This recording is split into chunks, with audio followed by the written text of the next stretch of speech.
세상이 찌꺼기 같은 우리. 고린도전서 4장 13절. 구별된 자의 몫이 있습니다. 바울은 복음을 전하기 위해 살았던 자신의 삶을 세상의 더러운 것과 만물의 찌꺼기 같이 되었다고 말합니다. 세상을 향한 애착은 만물의 찌꺼기가 되는 것을 거절하게 만들지만, 구별된 사람은 복음이 증거된다면 이 땅에서 찌꺼기같이 대우받아도 상관없다고 말해야 합니다. 거듭나서 거룩하게 될 때 누구나 그리스도의 남은 고난을 채우는 것은 아닙니다. 오직 복음을 위해 따로 구별된 자가 그리스도의 남은 고난을 채우게 됩니다. 우리가 고난을 이상하게 여긴다면 우리는 고난이 올 때마다 고난을 피해가려고 하지 않을까요? 복음 때문에 부끄러움을 당할 마음이 추호도 없다면 그렇게 살다가 부끄러운 구원을 받게 될 것입니다. 남은 고난은 추상적인 것이 아닙니다. 그리스도를 위하여 제자의 삶을 살 때 실제적으로 우리 삶에 찾아오는 고난입니다. 구별된 자는 주님의 고난을 마땅히 같이 당할 각오가 되어 있는 사람입니다. 세상의 찌꺼기 같은 우리. 사도 바울은 어떻게 만물의 찌꺼기 같이 됨을 마땅히 여기게 되었을까요? 복음이 전파된다면 이 땅에서 어떤 대우를 받아도 상관없다는 마음이야말로 참된 종의 모습이 아닐까요? 이러한 신앙은 단순히 도덕적 신앙에 머무르려는 사람들과 확연하게 구분됩니다.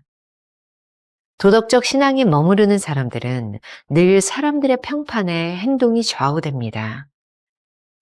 바울은 하나님께서 그를 얼마나 훌륭한 사람으로 만들 수 있는지를 보여주시기 위해 자신을 구별했다고 말하지 않습니다. 단지 내 안에 계신 하나님의 아들을 보여주기 위해 구별되었다고 말합니다. 그리스도의 남은 고난의 몫은 이제 우리에게 넘겨졌습니다. 가까스로 구원받은 부끄러운 성도가 될지, 하나님이 원하시는 제자가 되어 기꺼이 세상의 찌꺼기 같은 존재가 될지 선택은 우리에게 달렸습니다. 즐거이 세상의 찌꺼기 같은 존재가 될 때 우리는 비로소 복음을 위해 구별된 자가 됩니다. 365일 매일 만나. 오늘은 2월 3일 말씀입니다. 세상의 찌꺼기 같은 우리라고 하는 제목으로 오늘도 두 개의 대지로 나누어 생각해 보겠습니다. 첫 번째, 구별된 자의 몫이 있다. 챔버스는 오늘 묵상 역시 사도 바울의 자기 고백이 있는 성경 본문을 선택했습니다. 주님의 복음을 전하기 위해 살았던 사도 바울은 자신의 삶을 이렇게 말하고 있습니다. 세상의 더러운 것과 만물의 찌꺼기같이 되었다. 어제의 말씀과도 상당히 연관이 되어 있는 부분입니다. 소명자에게 이런 고백이 있어야 하지 않을까요? 세상을 향한 애착은 만물의 찌꺼기가 되는 것을 거절하게 만들지만, 구별된 당신은 복음이 증거된다면 이 땅에서 찌꺼기같이 대우받아도 상관없다. 그렇게 말하는 것 말입니다. 오늘 묵상글에서 아주 인상적인 것은 구별된 자의 몫이 있다라고 하는 표현입니다. 챔버스의 글을 조금 인용해 보겠습니다. 거듭나서 거룩하게 될 때 누구나 그리스도의 남은 고난을 채우는 것은 아닙니다. 오직 복음을 위해 따로 구별된 자가 그리스도의 남은 고난을 채우게 됩니다. 베드로전서 4장 12절에 보면 이런 말씀이 있습니다. 너희를 연단하려고 오는 불시험을 이상한 일 당하는 것 같이 이상히 여기지 말고. 챔버스는 오늘의 말씀을 묵상하며 이런 의문을 갖습니다. 왜 우리들은 이 말씀을 과장된 표현으로 치부하거나 혹은 우리에게 해당되지 않는다고 생각하는 것일까? 이유는 분명합니다. 우리들에게 너무 많은 세상에 대한 애착들이 남아있기 때문입니다. 그러니 기꺼이 만물의 찌꺼기가 되는 것을 거절하는 것이죠.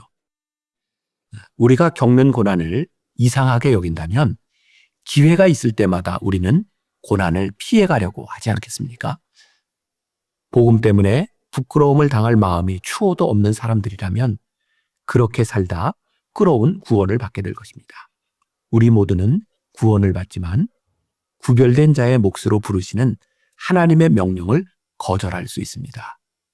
챔버스가 이야기하는 중요한 부분 중에 하나입니다. 하나님은 우리를 강압적으로 이끄셔서 억지로 된 순종을 원하시는 분이 아니기 때문입니다. 사도 바울은 골로새서 1장 24절에서 나는 이제 너희를 위하여 받는 괴로움을 기뻐하고 그리스도의 남은 고난을 그의 몸된 교회를 위하여 내 육체에 채워놓으라고 말하고 있습니다. 남은 고난은 추상적인 것이 아닙니다. 그리스도를 위하여 제자의 삶을 살 때 실질적으로 우리들의 삶에 찾아오는 고난이 있습니다. 오늘 여러분들에게 그런 질문을 던지고 싶습니다. 여러분들이 그리스도의 제자로 사는 것 때문에 여러분들에게 찾아오는 고난이 무엇인가? 제가 참 좋아하는 작가인데 쉐인 클레어번이라고 하는 젊은 목사님입니다. 그분이 믿음은 행동이 증명한다라고 하는 책을 썼는데 거기에 아주 인상적인 구절이 나옵니다. 이런 글이었던 것 같아요. 우리가 누군가를 위해 선한 일, 착한 일을 하면 세상에서 칭찬을 받습니다. 그러나 예수님처럼 살면 우리도 십자가에 못 박히게 될 것입니다. 구별된 자는 주님이 나가신 고난을 마땅히 같이 당할 각오가 되어 있는 사람입니다. 우리가 기억해야 될 한 줄 노트. 그리스도를 위해 받는 고난은 결코 낭만적인 일이 아닙니다. 두 번째 주제, 찌꺼기같이 대우받는다는 것은 사도 바울은 어떻게 만물의 찌꺼기같이 됨을 마땅히 여기게 되었을까요? 복음이 전파된다면 이 땅에서 어떤 대우를 받아도 괜찮다, 상관없다라는 마음이야말로 참된 종의 모습이 아니었을까요? 이러한 신앙을 가진다는 것은 단순히 도덕적인 신앙에 머무르려는 사람들과 확연하게 구별되는 것입니다. 도덕적 신앙에 머무르는 자들의 특징은 무엇일까요? 이러한 사람들은 자신의 선함에 악 영향을 미치는 일에 대하여 견디지 못합니다. 그래서 늘 사람들의 평판이 자신들의 행동을 좌우하게 됩니다. 그러니 기꺼이 찌꺼기가 되려는 마음이 없는 것입니다. 입으로는 늘 하나님의 영광을 위하여라고 말하지만 사실은 자신의 영광을 위하여 살기 때문에 그 어떤 것도 포기할 준비가 되어 있지 않는 사람들입니다. 찌꺼기같이 대우받는 것을 기꺼이 감수했던 사도 바울의 모습을 챔버스는 이렇게 말을 합니다. 바울은 하나님께서 그를 얼마나 훌륭한 사람으로 만들 수 있는지를 보여주시기 위해 자신을 구별했다고 말하지 않습니다. 단지 내 안에 계신 하나님의 아들을 보여주기 위해 구별되었다고 말합니다. 생각나는 말씀이 있습니다. 빌립보서 1장 20절. 나의 간절한 기대와 소망을 따라 아무 일에든지 부끄러워하지 아니하고 지금도 전과 같이 온전히 담대하여 살든지 죽든지 내 몸에서 그리스도가 존귀하게 되게 하려 하나니. 챔버스의 전기, 오스왈드 챔버스의 순종을 읽다 보면 이런 표현이 어떨까 모르겠어요. 정말 숨이 턱 막히는 그런 순간이 있습니다.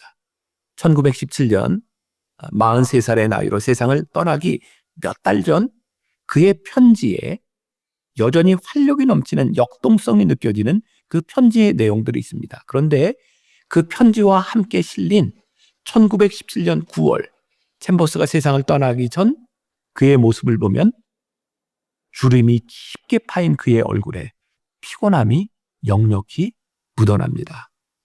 그가 얼마나 자신의 삶을 불태우고 있는지를 보여주는 모습입니다. 그렇게 두 달이 지난 11월 맹장 수술의 후유증으로 챔버스는 하나님의 부르심을 받습니다. 정말 허무했던 것은 수술이 잘 됐다고 생각을 했는데 그리고 많은 사람들이 기도하며 그가 더 쓰임받기를 원했는데 하나님께서 그의 영혼을 거두어 가셨다는 것입니다. 그때 생각나는 말이 그리스도의 남은 고난이었습니다. 그는 기꺼이 자신에게 주어진 자신의 몫의 고난을 받았다는 생각이 들었습니다. 그리고 그 고난의 몫이 오늘 이 말씀을 묵상하고 있는 우리들에게 남겨진 것이다 라는 생각이 들었어요. 그 선택의 몫은 오늘 우리들에게 남겨져 있습니다. 가까스로 구원받은 부끄러운 성도가 되든지 하나님이 원하시는 제자가 되어 기꺼이 세상의 찌꺼기 같은 존재가 되든지 그 선택은 우리에게 달린 것입니다. 이 상태가 되는 것이 복음을 위해 구별된 자가 되는 것입니다. 우리가 기억해야 될 한 줄 노트. 만물의 찌꺼기같이 되라고 우리를 부르셨다는 것을 잊지 않는다면 우리도 기꺼이 부르심에 합당한 삶을 살 수 있을 것입니다. 오늘 이런 질문으로 하루를 살아가 보면 어떨까요? 우리에게 주어진 몫의 고난은 어떤 것일까요? 기도하겠습니다. 오늘 말씀을 통해 그리스도의 남은 고난을 생각합니다. 기꺼이 복음을 전하는 일에 찌꺼기같이 되어도 상관없다고 고백했던 사도 바울처럼 우리가 그리스도의 남은 고난을 담당함에 있어서 찌꺼기같이 되어도 괜찮습니다. 그렇게 고백한다면 구별된 자의, 남은 자의 몫을 우리도 살 수 있지 않겠습니까?